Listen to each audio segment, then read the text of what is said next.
Balls are back.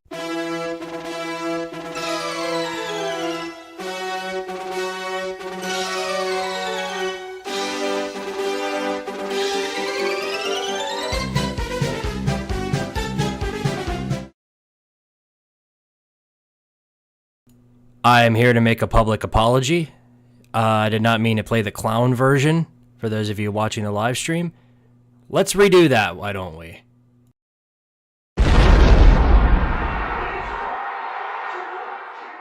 The balls are back.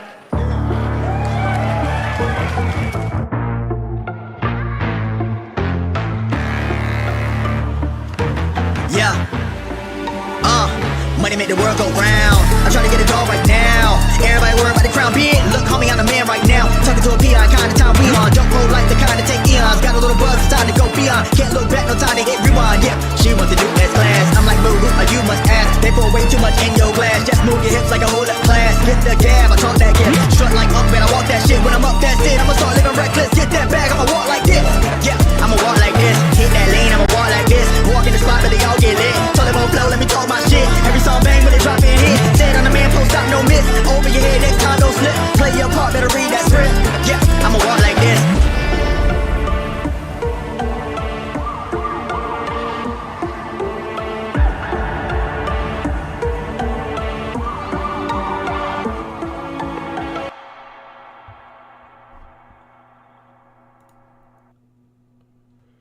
Okay, there we go. That's more I like it.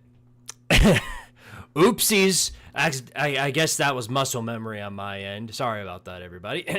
Oi, fellow comrades. It is Squidtard here along my boys, Mr. Lucas Sharp and Mr. Julio Rodriguez. And welcome to another episode of the Vol Star Podcast, episode 72. Obviously, it has been a wild week for Tennessee football, and we're going to get all up into that, as well as talking about the basketball team, what they've been up to. And we'll talk some recruiting, talk some of the other stuff, and then, of course, talk the upcoming matches. It's the last Vol-Star podcast, and probably the last thing you'll see from me until 2025. So, Happy New Year to everybody. Eventually it's going to be 2025. Only a day and a half until then, so do what you can until the next year is all I can say. What are your guys' plans? Probably not a lot. My family is having a party. Nice. Let's have one every year. Well, one plan of mine has been succeeded, as you can tell. The new chair has arrived here, and I've been sitting very comfortably in it. It's going to take a minute to get used to because I've been using the last one for 8 years. So now that I'm no longer using it, this is definitely going to take a minute to get used to. And the same can be said for Lucas, because look at the new fancy technology he's got. Show everybody the microphone you got, Lucas. Yeah, this new podcast microphone that I got. Yeah. And also came with a pop filter, but I don't know if I want to use it, though. Well, it all depends on whether or not we hear more of the beep, beep, beep, like we always do. Yeah, I was thinking about, at some point, I got to get some new headphones because, well, since I have this microphone, I don't really need headphones with a microphone anymore. I probably need to maybe get some like yours or maybe like wireless headphones or something. Yeah. Whatever you want to do, man, it's up to you. That's the way it goes. So, fellas, you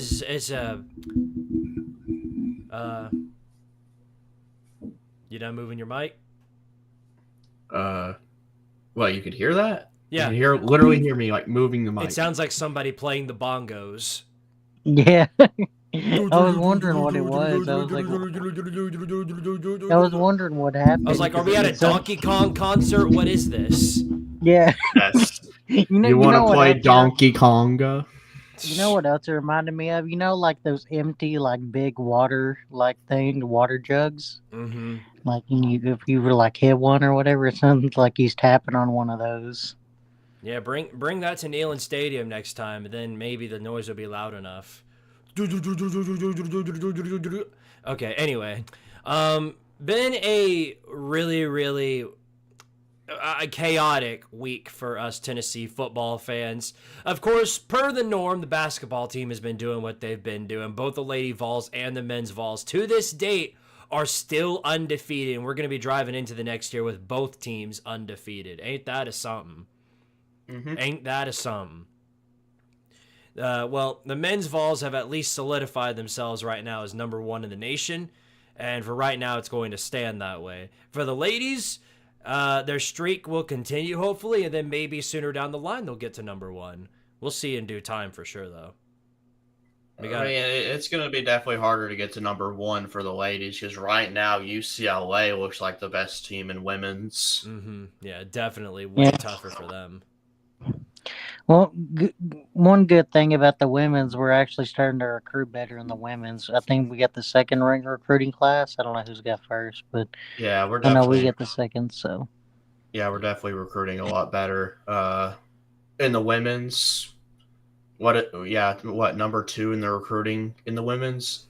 Hell yeah! And I know we recruited. There was this one girl we recruited who her brother is on the men's team. I can't remember what her name was though. Well, one thing's for sure, no matter what, there is a significant ripple effect that Kim Caldwell has brought to this Tennessee basketball program. So all the power to her. She's doing all we want from her and more. So it's another Tennessee program that's rising ahead of expectations, and right now we need all the ones we can get. Is all I what I was gonna say is that Kelly Harper wouldn't do this. That's true. She wouldn't. I know, Squid. Of course, you said like you didn't want Kelly Harper fired and how she shouldn't be fired or anything, but you gotta admit, this is definitely an upgrade from Kelly Harper. Well, I certainly said that it was a risky maneuver considering how well firing coaches have gone for us in the past few years. But this is kind of like Tony Vitello. It's you're taking a risk, but if that risk pays off, it pays off big. And oh boy, is it paying off big. So all the credit to Danny White for getting her to Knoxville, and hopefully things pan out in the future. You know what I mean? But if we're going to fire... Oh, you go ahead, Julio. Oh, I was going to say, the only problem Kelly Harper had was just beating the upper echelon, teams and teams that are, like, near the upper echelon. Like, she beat up on the mid-tier teams and the bad teams and stuff. But then once she started facing, like, even, teams that either had just a little less talent or just, more talent... that's when she struggled. Right. Mm-hmm. Right. So, really what I can say is we just got to see how things go forward. There's still a lot of time left in the season. Just, we're getting a conference schedule, including the men's basketball team. They're getting into that conference schedule, too. So, we're going to see how things pan out for sure. Yeah. Also, on top of the men's having a really... pretty hard conference schedule. I don't know if you saw the women's, especially there's like a certain stretch where we play Vanderbilt, who's like really good. I think Texas, and then I think South Carolina, all within like 3 games. Right. And then I think LSU is like just a couple games even before that. Like it's a pretty gauntlet of a schedule. Like, I can't remember where it's at, but I know, like, all those games were in, I think are in, like, a 5 to 7 game span, which is kind of insane when you think about it. Yep. Well, one thing's for sure. We'll get plenty of time to talk about them and more as we progress on through the next year. There's going to be no shortage of basketball coverage here on Squidtard Sports in the upcoming months. I can tell you all that much. Because it's about time we stop talking about football. We're heading into the last few weeks of the football season. All the bowl games are wrapping up. Of course, some of the bigger ones are happening tomorrow. The ReliaQuest Bowl, the Sun Bowl, the Citrus Bowl, South Carolina, the Texas Bowl, and then, of course, we have the semifinals on that night and then the day afterwards. So we're going to get a lot of action. But first, before talking about those, we got to talk about what's going on with the football team because it is an absolute shambles right now. Now, granted, there's still a lot of time for things to change, but right now this offseason has been one of the more dramatic, and definitely not in a good way.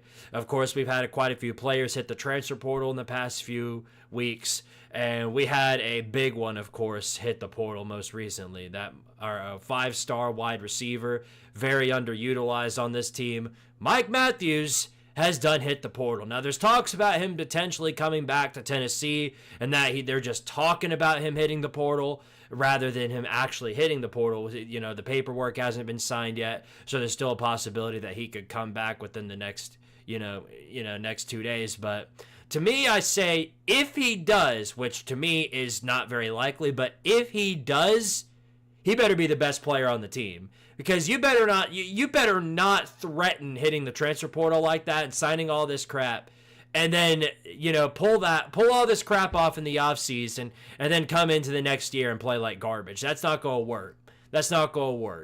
You better come in and prove that you were worth it, is what I can say to that. But that's only if he's coming back, and we lost Squirrel White too, so that's 2 of our top wide receivers really. Which there aren't any on this team. That's 2 receivers from this team that have vanished off the face of the earth. So looks like Nico's going to be running the ball a lot. So I'll say this. Really, the only wide receiver that I've seen that was even somewhat consistent this year, if we can call any of them consistent, is Brazil. And the thing is, all the balls that they throw to him are always contested catches. Like, it's hardly ever like a wide open one. And if it was a wide open one, it was always overshot. Right. Like, almost all the deep balls to him were almost overshot. Now, he did drop a couple, but everyone's going to drop a couple nowadays. But it wasn't like a persistent issue with him.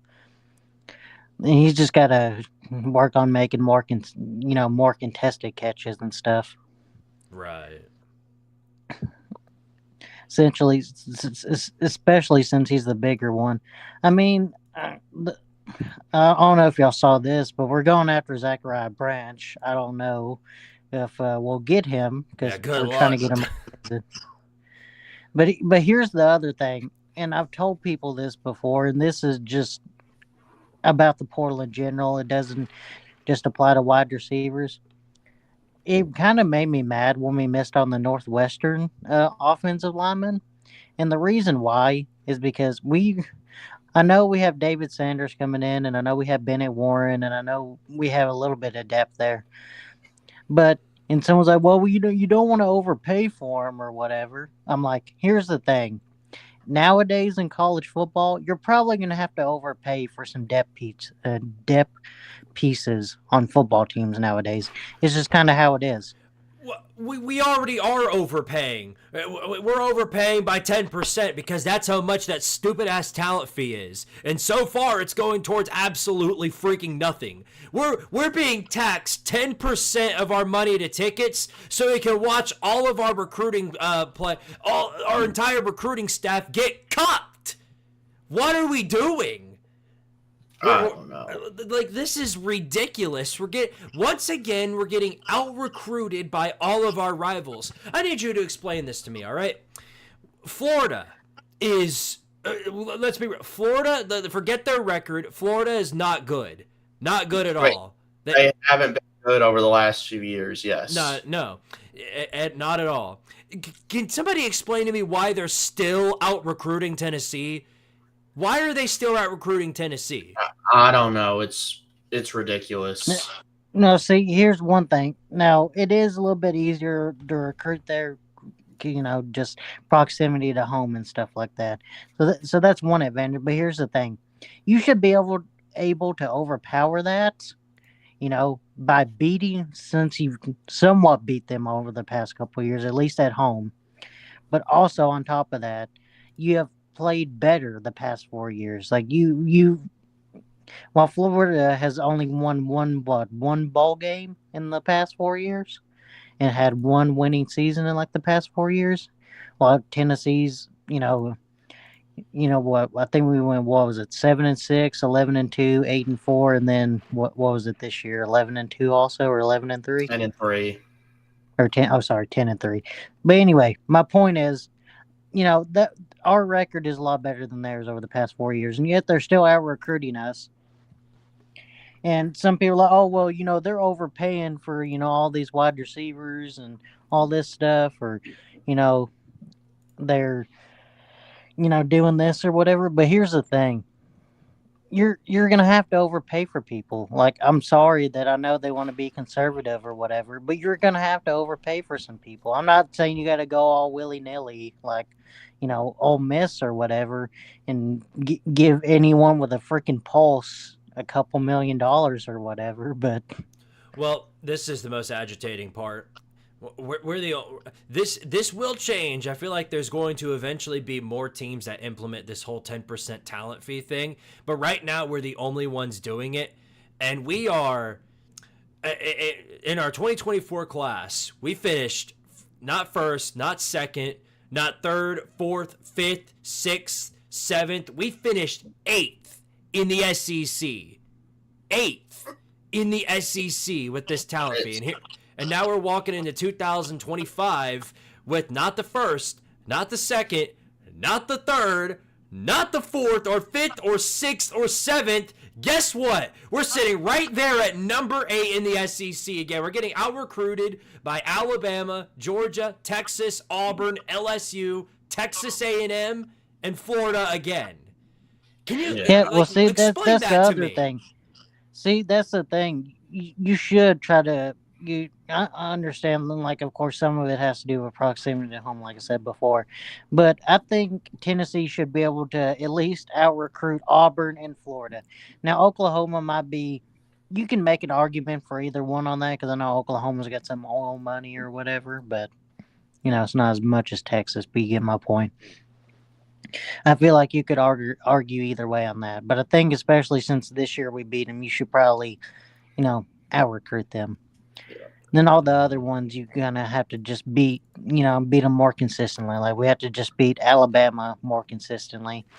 At least we're doing it at home, but we got to overcome the road slump. Same thing with Florida. But it's also going to be harder to do that if you keep on letting them out-recruit you. Well, I mean, like, what more can we do? You know what I mean? All I can say is you can literally see what my thoughts were on my YouTube, because I basically explained what I thought of it the whole time.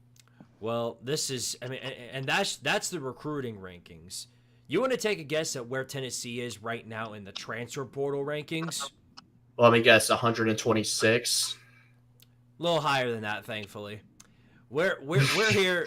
We're with the same transfer portal class as juggernauts such as North Texas, New Mexico, Kennesaw State. Oh, wow. Hey, man, teams that are getting more transfers right now than Tennessee. Don't disparage Kennesaw State. I've won 6 national championships with them Squids. I'm naming you right now some teams that have better transfer portal classes than Tennessee: Iowa, Pittsburgh, Penn State, Northwestern, Stanford, Clemson. How are we getting out recruited in the portal by Dabo and the nerds from that 10% talent fee is going a long way, right? 10% talent fee. We're getting out recruited in the portal by Dabo freaking Sweeney. Somebody's got to answer for this. This is unacceptable. For a program that claims that they are as rich as they are, this is unacceptable, and it's an outright scam. Yeah, it's all I gotta say is somebody's got to be held accountable for this. Somebody needs to be fired, and yeah. Well, let me turn now, that off. now someone said that the reason the wide receivers left was because apparently, I guess they don't like Kelsey Pope. Yeah, Kelsey Pope, he's not a good coach. You can say whatever you want, but Kelsey Pope, he needs to leave. He has done nothing ever since becoming the wide receiver. Now, here's one thing. Here's the thing is that I think if you get talent in there, he'll start to look good, but it won't be because of him. It'll be just because of talent. he just doesn't know how to mold receivers. It just seems like he doesn't know how to develop a receiver. Yeah, ever since Kelsey Pope's taken the reins, what have we seen at Tennessee? Yeah, I Dropped mean, Disaster. dropped pass.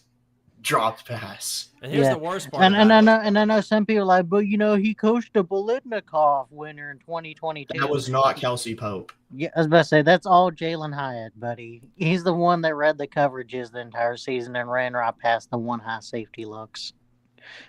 This is the worst part about all of it. Okay, so first off, we got, it's obvious from our point of view and most other people's point of view that Kelsey Pope doesn't know what he's doing, and neither does Joey Hazel or Glenn Ellerby or any of our offensive staff. And here go Josh Heupel right now. Here go Josh Heupel. Instead of firing these guys, here's what he's doing in his office right now. Whee!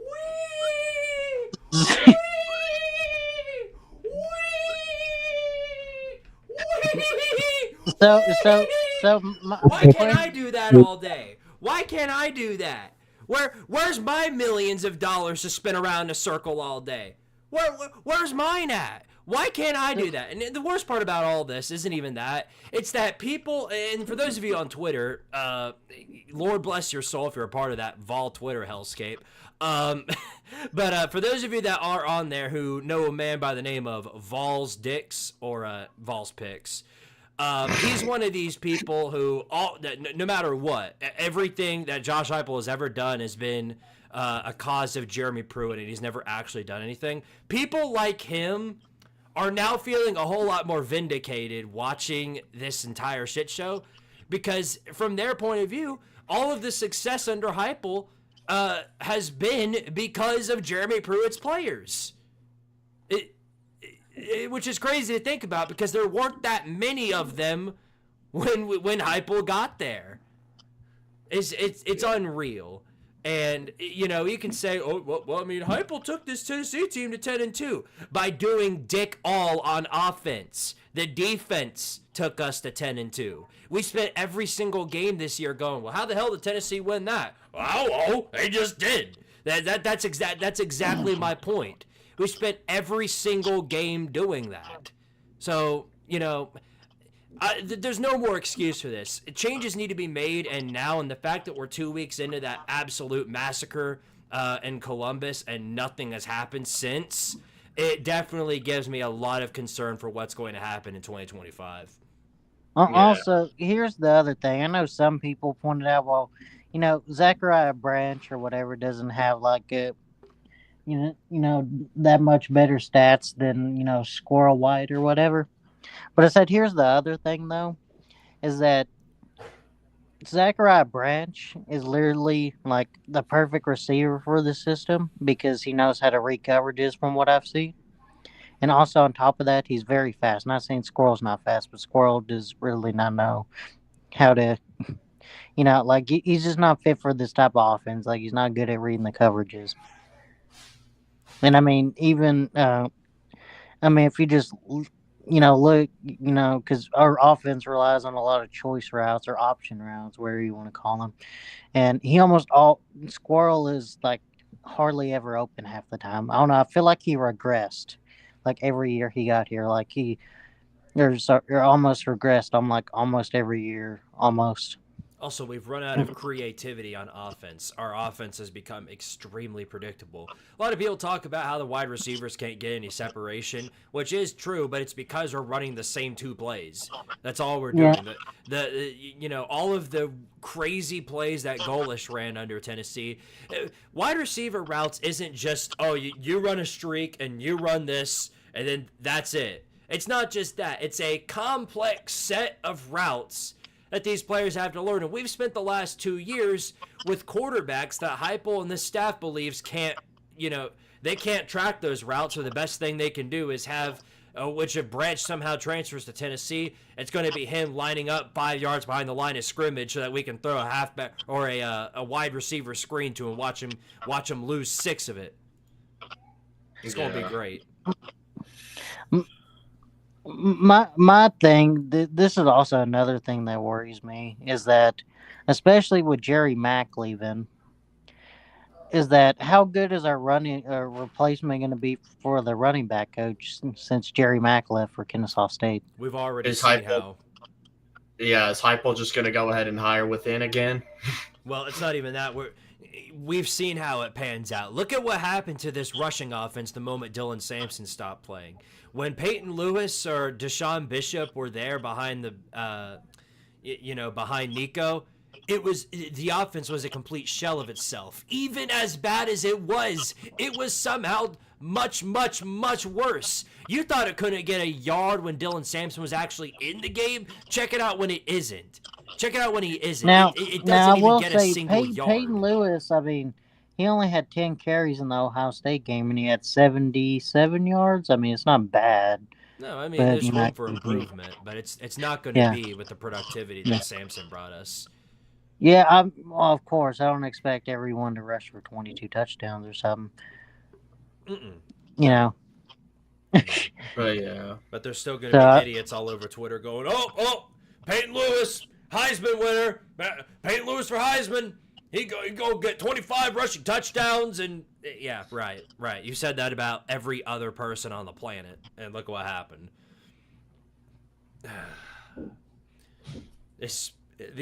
Whenever Dylan Sampson wasn't in the game, our offense turned into the ACC's bowl record. It was that bad. Yes, it is horrendous. Horrendous even. Speaking of which, you guys seen the ACC's bowl record? Yeah, I saw they only have one win, and that's Syracuse. 1-9. Man. Syracuse is the new power in the ACC, buddy. Get used to Yeah, it. they're winning the ACC next year. I don't care what y'all say. And guess Yeah. what? Guess who's playing them to start out the year?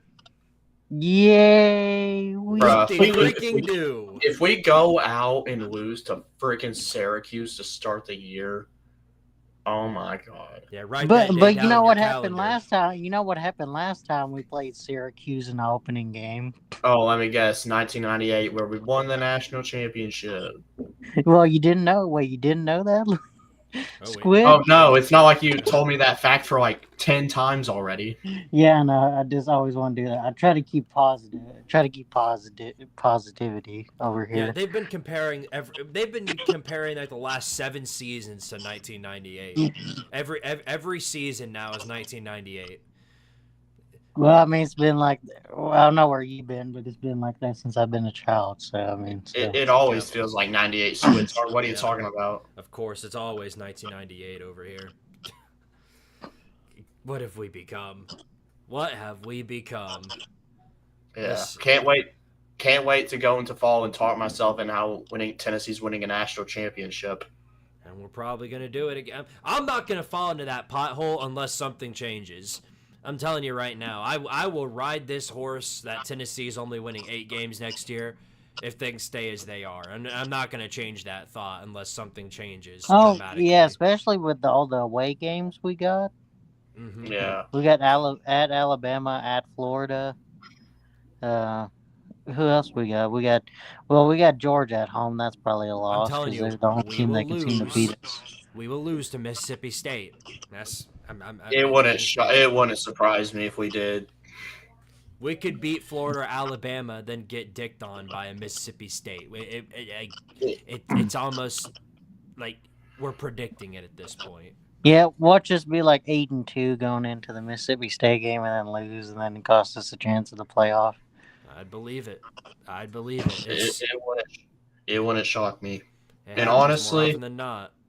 Honestly, you guys can get mad at me all you want, but I said this in my video. I like Heupel. He's a good coach, but he's not the type of coach who's going to lead us to a national championship. I'm not saying we need to fire Heupel or anything. That's not what I'm saying.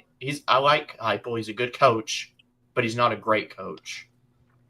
Here's the thing about good coaches compared to elite coaches. It's that the coach themselves doesn't lead their team to a national championship. It's the staff around them that helps guide them to a national championship. Now, guys like Nick Saban and Kirby Smart and Dan Lanning are guys that just by being there have the potential to lead their team to titles. That's what elite coaches do.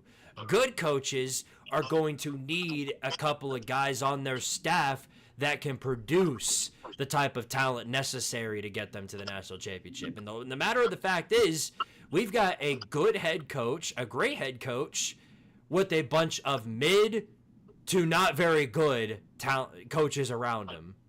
Well, see, I'll give you a perfect example. Dabo is like the perfect example of a coach that I don't think's like the best coach, but he has really good assistants, or did. Mm-hmm. Yeah, the only thing that's really holding Dabo back is because he won't get with the times. He won't use NIL in the transfer portal, and that's what's keeping him from, getting back to 2018 Clemson or 2016 Clemson. Well, Is Heupel in his Dabo arc right now? Well, with the portal. Well, the portal isn't even, it's never been a problem for us. I mean, go back to last year. We actually used the portal. Where do you think we got people like Dante Thornton, Jermod McCoy from? I mean, I know it's just a joke. No, I mean, I get what you're saying. I do. I just wish my team would stop sucking. I wish they'd do a whole lot of that. You know what I mean? I mean, I wouldn't say we suck. I mean, it's kind of crazy to me how we say that our football team sucks now after we've made the playoffs. I wonder. It makes me wonder, like, how much of a gap of suckage this 10-3 team that has made the playoffs is than that one Tennessee team that lost to Georgia State. Yeah, see, and that's what people are going to be talking about. We're going to be 12 years down the road, and it's going to be like 2035, and we're still not going to win a national championship, and we're going to get blown out in the first round of the playoffs. Man, can this team ever do anything other than that? Hey, think about that one time 25 years ago when we lost to Georgia State. You better be happy with what you got. Yeah, I mean, to be fair, I mean, if it's like 25 years from now, I could understand that. But that Georgia State loss was like 6 years ago. We're in a pretty okay position, but I wish we could recruit better. Like, it's insane how we're getting out recruited by all these other SEC schools. Hey, maybe we're just in our, Mark Richt Georgia era. Maybe.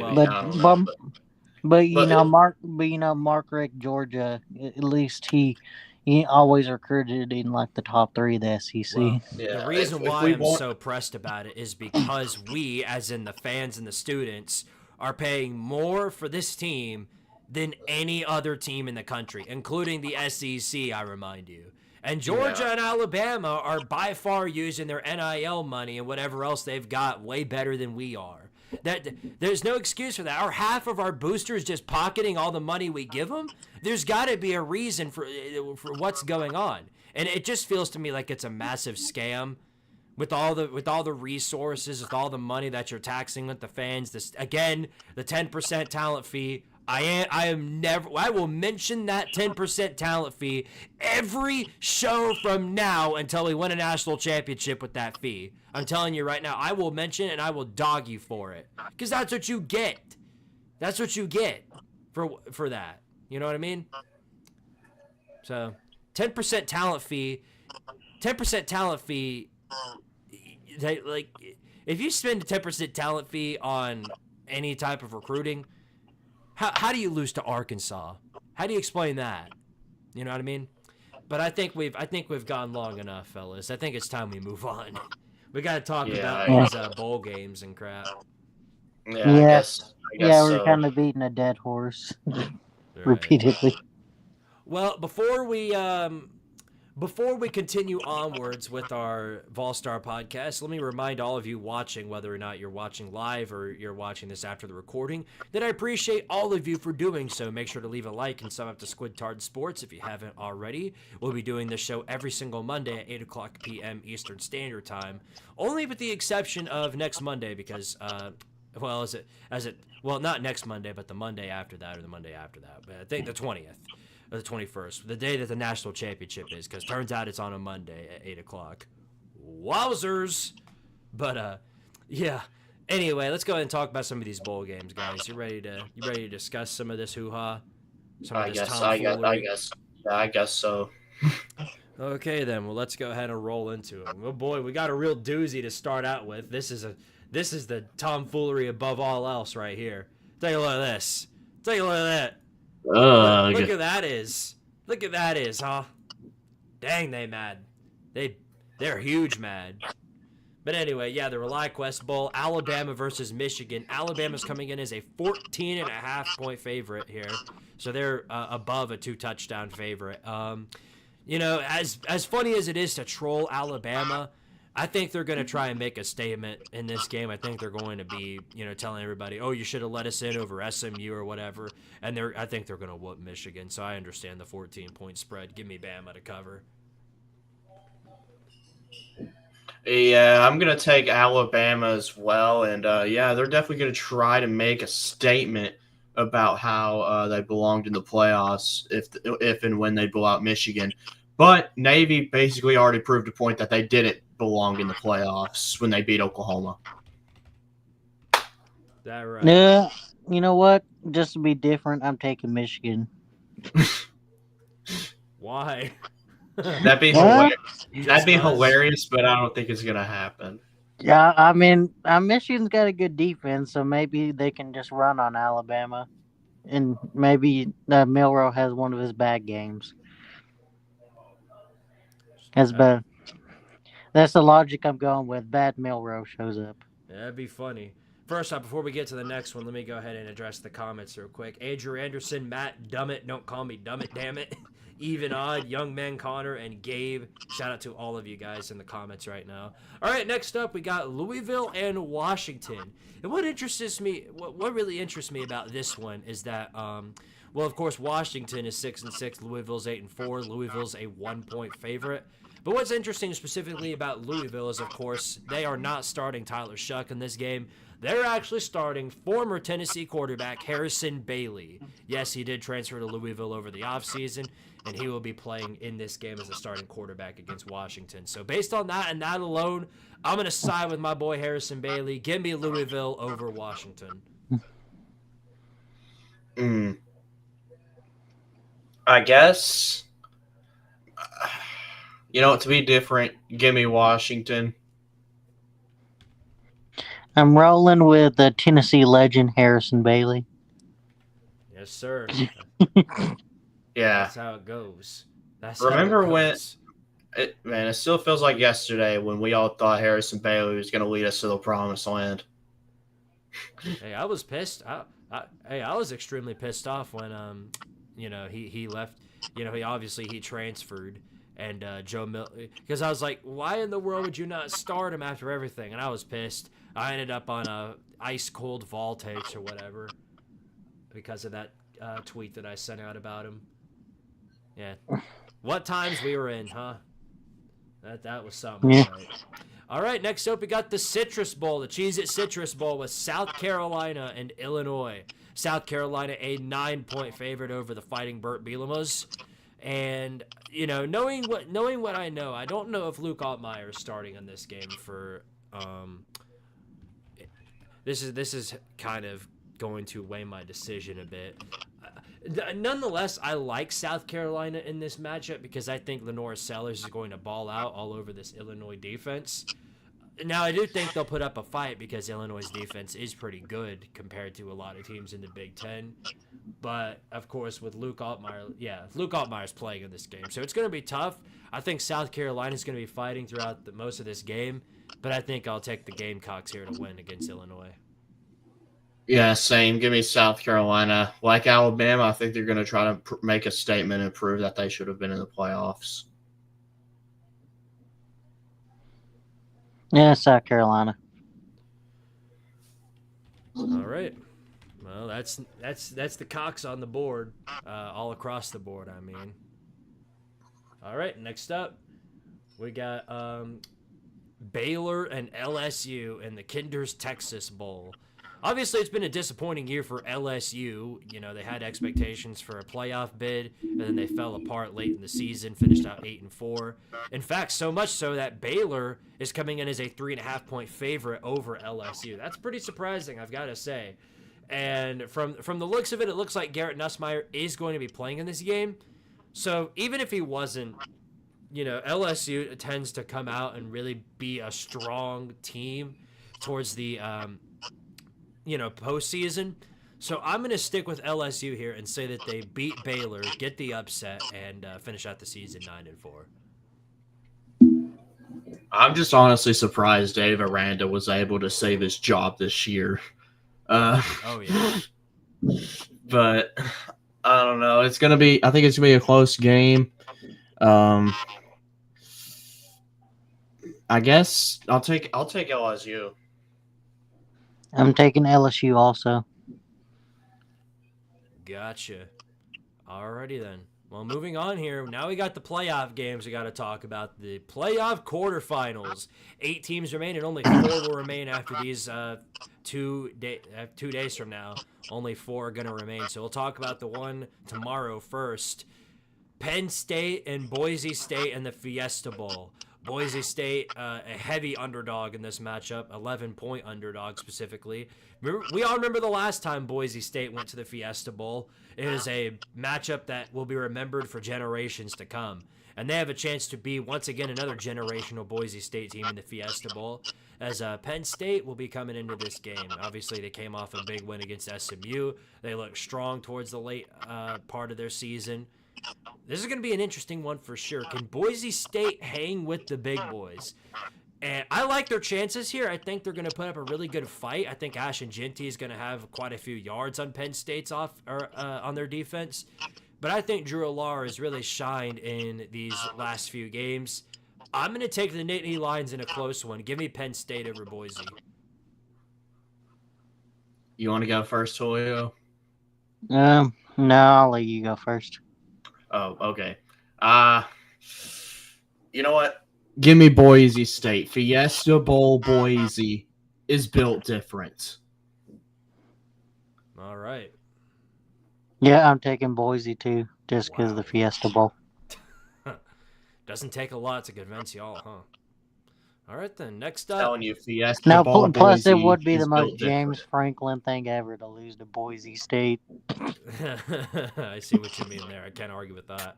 All right, next up. The Chick-fil-A Peach Bowl, Texas and Arizona State. And you thought the Penn State-Boise State spread was big. Take a look at this one. Texas favored by a whopping 13 over Cam Skibbity and Arizona State. So this is an interesting matchup for sure. Arizona State obviously has proven that they are not just reliant on Cam Skibbity. Sam Levitt is really, really good at throwing the ball, it turns out. So I think it's going to be an interesting game for sure. They've got the offense capable of going blow for blow with Texas. It'll just be a question of whether or not they can shut down Quinn Ewok at any point in the game. And while I do think this will be a tougher game for Texas than originally thought, I picked Clemson to go into Autzen Stadium and beat Austin, Texas. I was thinking that their stadium was Austin, Texas. Okay, point being, Texas, I picked them to lose last week. I'm going to say they win this week. I'm taking Texas over Cam Skibbity and Arizona State. In a close one, give me the Longhorns. Listen, I really like Cam Skibbity. I like Arizona State. They impressed me in their game, in the Big 12 championship game against Iowa State. But, man, I got to go with Texas. I think they're about to flush the Skibbity toilets down the drain. Yeah, I hate to say it too, but yeah, I think it comes to an end. I'm taking Texas. Yeah. All righty then. Yeah, there you go. All 3 for Texas there. Next up, we got the Rose Bowl with Ohio State and Oregon. Obviously, Ohio State was handed one of their L's to Oregon early in the regular season, and they're going to get their long-awaited rematch here in the Rose Bowl. They're coming in as a 2.5-point favorite over the undefeated Ducks, who look to be as strong as they've always been. Dylan Gabriel's slinging it really well. They've got a great run game. Tez Johnson is a dominant force and probably one of the best receivers overall in the entire world of college football.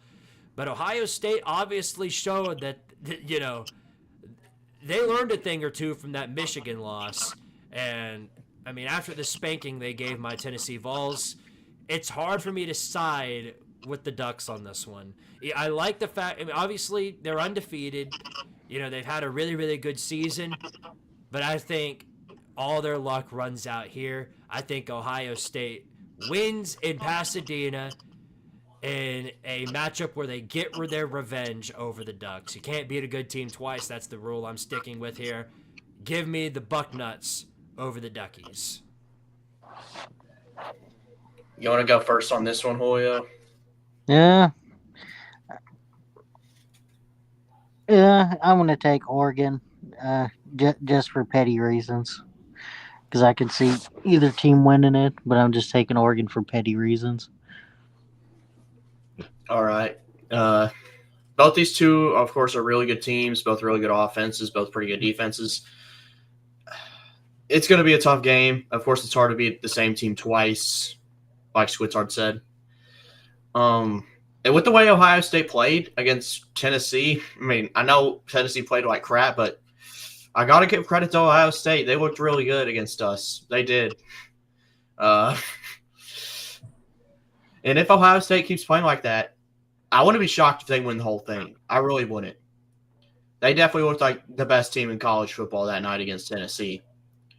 And I'm going to go out on a limb and say Ohio State plays like that again and they beat Oregon.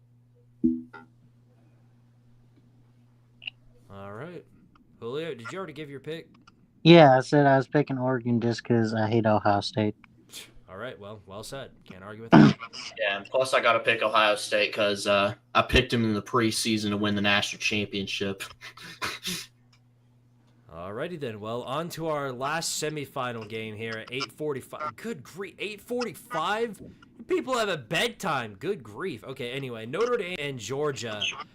The final one, the All-State Sugar Bowl. This is a very interesting one because a lot like some of the other teams here, Notre Dame proved that they are a dominant force when they played against Indiana. Now, people are going to say, oh, Indiana played nobody good. Yes, but Indiana was a good team and a well-coached team, and they got exposed and dominated up front against Notre Dame. They've got a great line. They've got one of the best running backs right now in the country, Jeremiah Love. I think he's going to have a phenomenal performance throughout this playoff run. And so far he has had that, and I think it's going to continue in this game against Georgia. But the Bulldogs sort of have their back against the wall right now, and that's when they are the most scary. We all know Georgia is scariest when their backs are against the wall, and they've proven that over the course of the season. But now their backs are really against the wall. They're a 1-point favorite against the Fighting Irish here.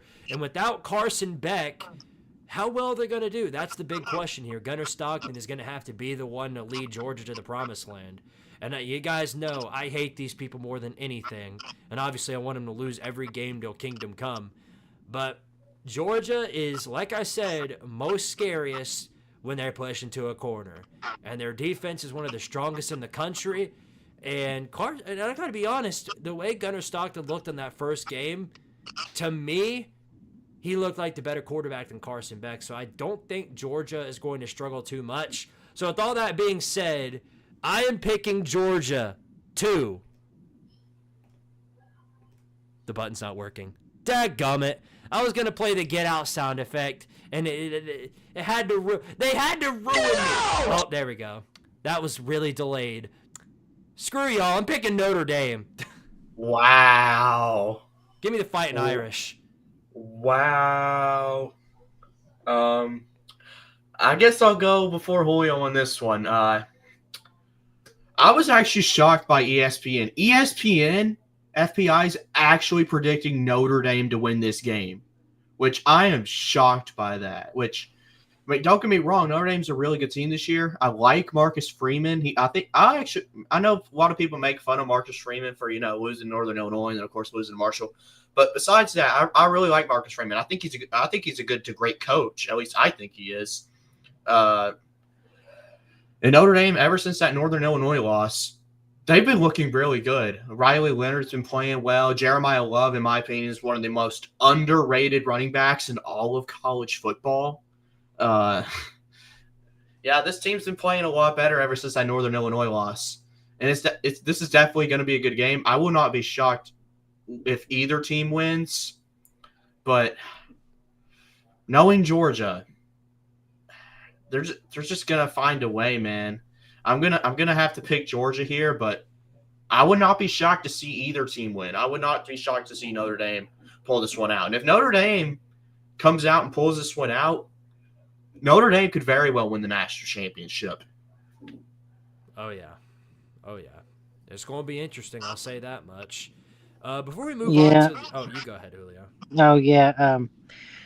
I think y'all have kind of covered everything that I was going to say, but I'm just picking Georgia. I've seen this movie before. It's like deja vu all over again. Yep. Tell me about it. All right. Well, then, all that being said, there is one more thing I'd like to discuss before we move on to the last few games.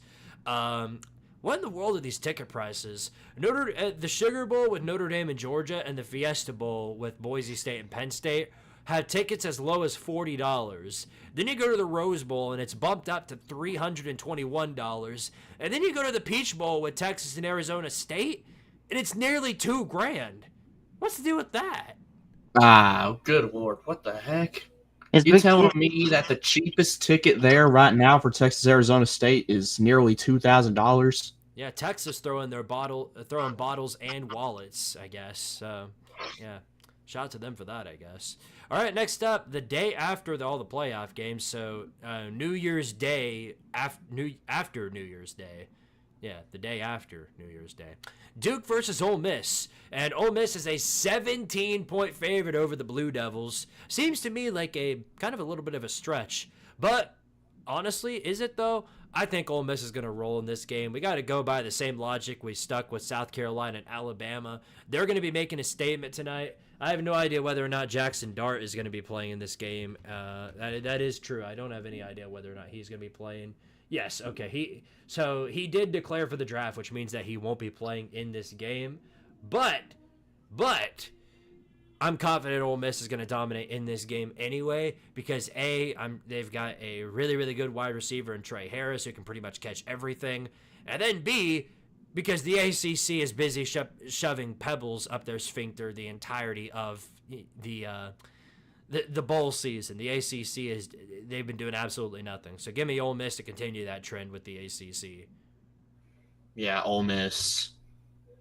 Yeah, Ole Miss, even though I hope Duke beats the shit out of them just because it's Lane Kiffin. If Duke wins, that would be the funniest thing ever, but it won't happen. Elaine Kiffin.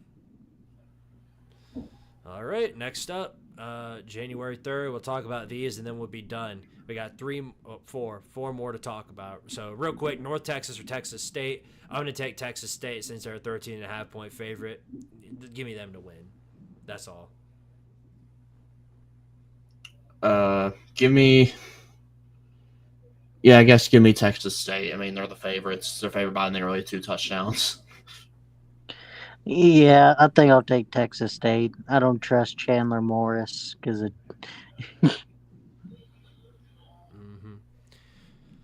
All right, well, next up, Minnesota and Virginia Tech. PJ Fleck got his 7th win like I knew he would, and because he's PJ Fleck, they're going to win this game over an ACC opponent, but it's going to be they're not going to cover the spread is all I'm going to say.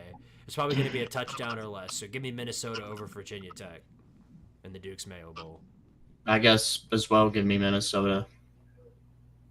Yeah, give me Mr. 8-5 himself. That's right. All right, next up, Buffalo and Liberty. Buffalo, 2.5-point favorite. Who really cares? Just give me Liberty or give me death. There you go. Yeah, give me Liberty. You know what? I'm going to go Buffalo. Don't even know why. Just because. Just saw their favorite. Are we not going to predict the FCS championship? We are going to predict it. That's why I said 4. Yay. So since you want to go ahead and ask about it first, Lucas, why don't you go ahead and start before us and predict it? Okay. This is going to be a good game. Both these teams are, of course, really good in the FCS level. North Dakota State looked really, really good against, of course, their rival against South Dakota State. Cam Miller looked absolutely amazing. And then Bryce Lance, Trey Lance's brother, wide receiver, played absolutely amazing in that game. Montana State, though, of course, they're undefeated. They've been on the tear this season. This is going to come down to the wire, but I don't care. Give me North Dakota State. I think Cam Miller is going to be too much. All Julio? I'm taking Montana State. Of course you do. Yeah. Lucas knows what I take. I'm taking Montana State because they're gonna. Yeah, the I'm a Montana State prophet, meat and I grinder. predicted this whenever I went 16-0 with them in our Montana versus Montana State dynasty. So, I'm going to predict them to complete my prediction from this year, and instead of winning the FBS championship, they're going to win the FCS. All right. Well, then, that being said, I guess I'll go ahead and give my pick. It's going to be a tough battle, I think. I like both of these teams. They've got great offenses. But North Dakota State just seems to me like the smarter pick to pick here. So I'm going to go ride with Lucas, and I'm going to take North Dakota State to win. Yay. So hopefully you're right. Take that, Julio. Dang. You're just mad because I beat you in the Montana State. Fake news. Fake news. You live in Middle Tennessee, sir. I don't want to hear anything from you. Daggum, that's brutal. I technically live in like Northeast Tennessee, technically. Oh, who cares? Good lord. Dude, you live in a different time zone. You do not live in Northeast Tennessee. Northeast Middle Tennessee, technically. Yep. No, whatever. All right. Well, before we call it wraps on tonight's show, if anybody wants to leave any comments or any super chats to watch me do some push-ups before we wrap things up, by all means, now would be the time to do it. Appreciate all of you guys for watching as always, and y'all are great people. Let's read the comments real quick. Let's see. The regular season seats might have sold out for people only buying one ticket. I'm not sure. Okay, Freaky for Pepsi might have explained that. Young Man Connor says, I live in Middle Tennessee. It's a dump. I would imagine so. Dang. Brutal. How you feel about that, Julio? I mean, where I live is pretty nice. I can just practically walk to a waterfall where I'm from. Dang. Is that so? Maybe we'll have to discuss that further on a later show. When we run out of topics by 30 minutes in, maybe we'll talk about that some more. Yeah, we'll talk about how great Middle Tennessee is. All right, well, before we wrap it up, let me make sure no numbnuts hit the transfer portal before we call it wraps. Oh, yeah. It gave by us the you talking about the great Middle Tennessee? They gave us the great Mac Brown, the gift they keeps on giving. Oh, yeah. Yep. Time for me to post an emoji online. Maybe people will think I'm entering the transfer portal. You know there you go. what else Middle Tennessee gave us? It also gave us Billy Napier. Sir, don't you mean Billy Napier? Yeah. Speaking of which, congratulations to Eli Drinkwitz for continuing the trend of SEC teams beating Iowa in a mid-tier bowl game. I would hope so. Yay! Does he want a sticker for that? When's the last time Iowa won a bowl game? Out of curiosity. Probably. When's the last time they didn't play the SEC? Didn't they beat Kentucky a few years ago? Of No, course they lost. it's Kentucky. Wait, yeah, they beat Kentucky in the Music It City would Bowl. be Kentucky. It would be. Good. Yeah. You know what? Yeah. Pick up your shovel and get back to the coal mines, baby. Go Big Orange. Oh, I guess that works too. I was gonna say you should play the "Get Out" sound effect for Kentucky. I will. Yeah, there you go. We'll also play this too. Bravo, just freaking beat Tennessee, please. Can we just stop losing to this stupid team with their stupid orange colors, and their stupid song, and their get their on out of here. All-time classic, and the best part about it is it says the graphic below. Mark Stoops 2-9 versus Tennessee. That's outdated. He's now 2-10. So you're the Florida State in the rivalry. Good job. Good job. What's crazy? Only one of those games is where they beat us convincingly, and that was because I'm not going to talk trash about him since he's had a little bit of a redemption arc the past couple weeks, but. JG. Oh yeah, that's right. I forgot he's friends with all Twitter now. Yeah. But I don't care. Kentucky, they crushed us that year. It was a COVID year. It don't count. They were like, well, we technically beat you in Neyland. Sorry, sir, there was 50 people there. That doesn't count. Yeah, it was a COVID year. Nothing counts in the COVID year. Even the Lakers Mickey Mouse championship. Not even Alabama's last Mickey Mouse championship. Yeah, that championship don't count either. Brutal. Asterisks on all of it. Brutal. That's tough. That's tough. Devonta Smith, Mickey Mouse Heisman. Yep, asterisks on that too. Joe Burrow, Mickey Mouse #1 pick. Everything is Mickey Mouse unless we actually go all the way and win the Natty. That's the only thing that's not Mickey Mouse is baseball. Yeah, I guess so. Well, that's a great way to end it off, so we'll go ahead and put things on wrap now. Appreciate all of you guys for watching. Love each and every one of you. You guys got any finalizing words before we wrap things up here on the show? I guess go Vols. Titans are now #2 in the draft, baby. We're probably gonna get Cam Ward. Carson Beck's incoming. Oh my God. Shut up. Yeah. Just go Vols. Yeah, that's it. They're not going to do the right thing, Lucas. You know it deep in your heart. You know they're not. You know they're going to screw this up. You know it. I'm just telling you right now. I'm preparing you for what's to come. Who's got the #1 pick? The Ain't it the Patriots. Giants? They're gonna pick Travis Hunter, and the Titans are gonna pick Cam Ward at 2. They're not gonna screw it up. Is he going to quit midway through one of your games when y'all are losing? Is he going to quit? Is he going to opt out midway through one of your games in the NFL?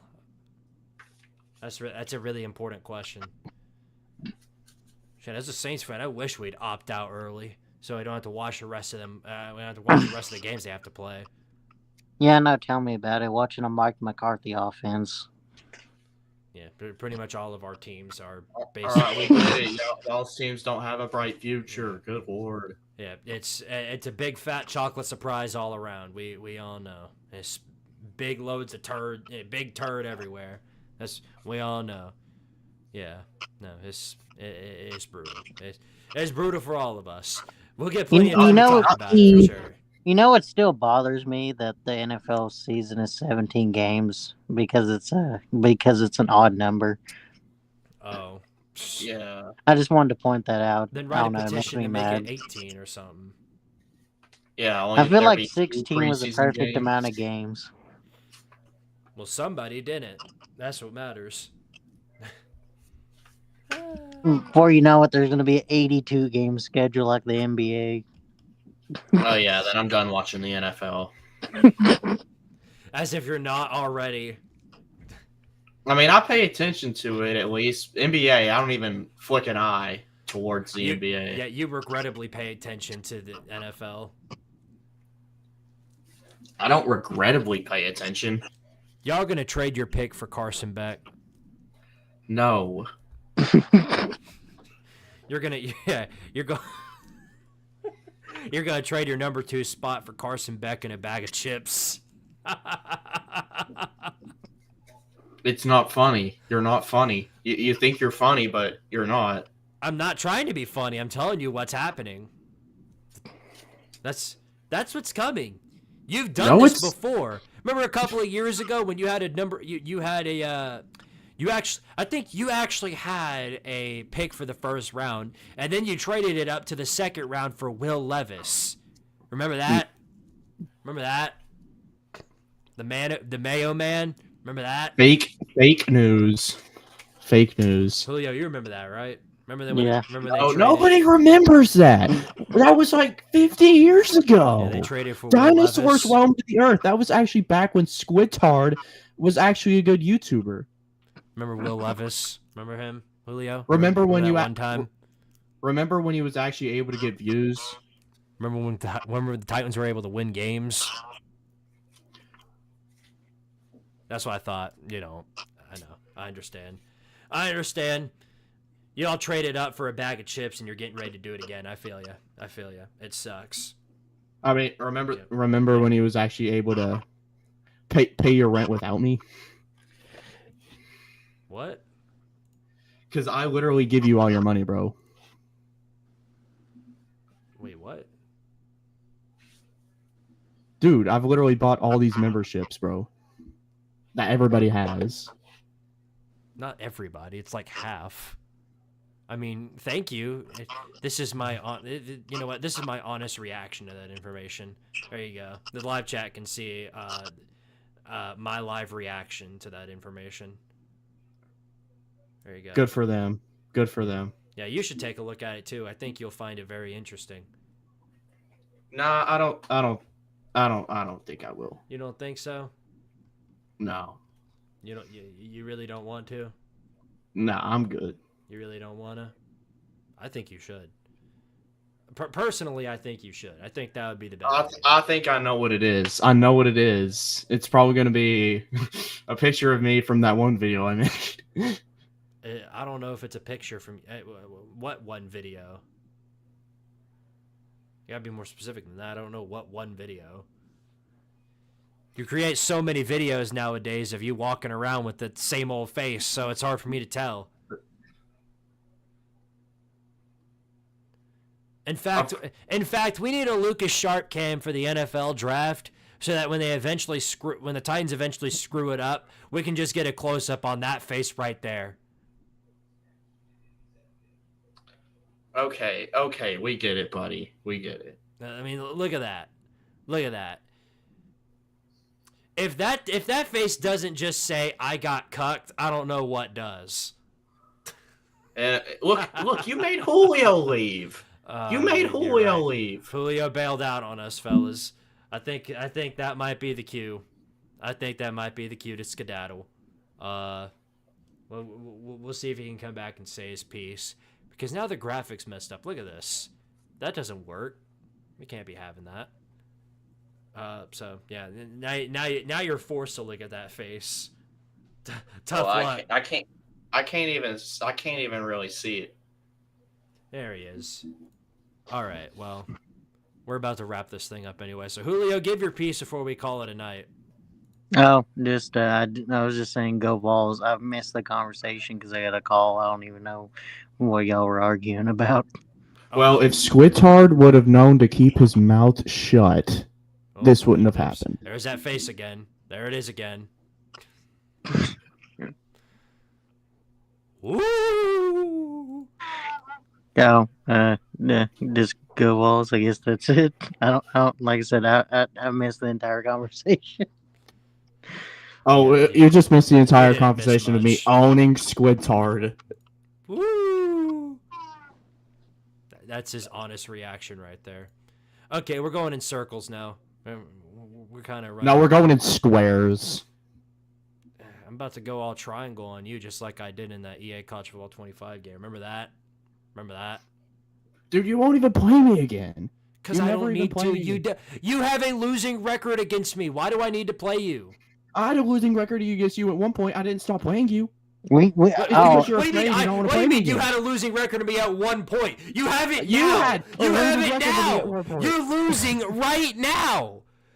Bro, there wasn't one point where you were you lost. You lost, and then you lost again, and then you rage quit. We got it on film. You want to go back to the tape? You want to go back to the tape and see? Oh yeah, the time I let you win because I felt bad. Yeah, he right. was on there right. Yeah, you felt bad. You choked a 28-point lead because you felt bad. You choked a 28-point lead because you felt bad. And then you watched me run all over you again and rage quit because you felt bad. You quit midway through the game because you felt bad. Right. This was your reaction. This is your reaction right here when you lost that second game. When you lost that second game here live on Squidtard Television, that's exactly your face right there. That's exactly your face when you turned off that PlayStation right there. Right there. That reminds me, we need to play sometime, Squid. I haven't played you actually. He won't play you. That's true. He won't. That's true. No, He won't play you he because will if- rage quit, so I will play him. He will rage quit and then stop off and then say, "Oh, it's Mickey Mouse. It's Mickey Mouse." Yeah, that's Mickey Mouse right there. There you go. That's Mickey Mouse. Yeah. Well, Whatever. Just freaking grow your 2 Mickey Mouse ears. I don't care anymore. I think we've heard enough from the peanut. Hey, gallery. hey, Lucas, should I introduce him to my revolutionary offense? Yes, please do. The halfback stretch. Please do. And cook him for me, please. He deserves to be humbled. He don't ever shut up about how he owns me. Hey, remember that one time C-Dog was beating the hell out of me and you were in the comment section saying about I was a fraud and I was a loser, and then I climbed all the way back and you ran away from the comment section? Remember that? I didn't. Remember that? Didn't run away. Yeah, I you still did. You stuck ran away. around. You ran away after I beat didn't run away. C-Dog. I still After stuck I came around. back in that game, you I ran stuck away. around like a man. You ran away. That's exactly what you did. You ran away from the comment section. I can't blame you. After I wouldn't want to I stand on didn't run business away. either I was after still that. in the comment That's section. what it is. You can't stand on business. You're not Eli Drinkwitz. You don't stand on that. You don't stand on business. You don't think I could stand on business? You don't. Because you rage quit midway through our game, and then when I was getting beat by C-Dog, you were like, oh, this guy's a fraud. Goodbye, Squid loser. I can't beat you myself, so hopefully C-Dog can. And then I beat C-Dog, and you ran away. You had your tail so far tucked between your legs, you ran all the way to a different country. You were that mad. Look, that's you after I beat C-Dog. That's you right there. man, I what beat is it with all C-Dog this just like I Fake news beat by you. Squidtard. I What is it with beat all this you. fake news? I beat you, then I beat you again, and then I beat you. I'm 3-1 against you, Lucas. 3-1 against you. You're 2-1 against 3-1. me. What are you talking 3-1. about? 3-1, buddy. You can't 3-1. count. You can't count. It's 2-1. 3-1. Nope. You were a C-Dog fan that day, and then I beat C-Dog. 3-1. 3-1. I own you. Silence. No, you don't own anybody. Like, calm down. Silence. You don't own anyone. You're like this chair right here. I sit on you. You're exactly like this chair. I'm sitting all over you right now. How you feel about that? That's what I thought. Julio, take us out the show. Give us your Bye, party. everybody. Have a good time. Yeah, don't. Yeah, whatever. Yeah, well said. All right. Yeah, he big mad. Look at him. All right, well, guys, appreciate all of you guys for watching as always. We'll see you guys next. Hold up. I've got to do a funny here. We'll see you guys next year. The joke here is that it is almost the end of the year, so technically we'll see you guys in 2025. That's the joke. Okay, then, with all that out of the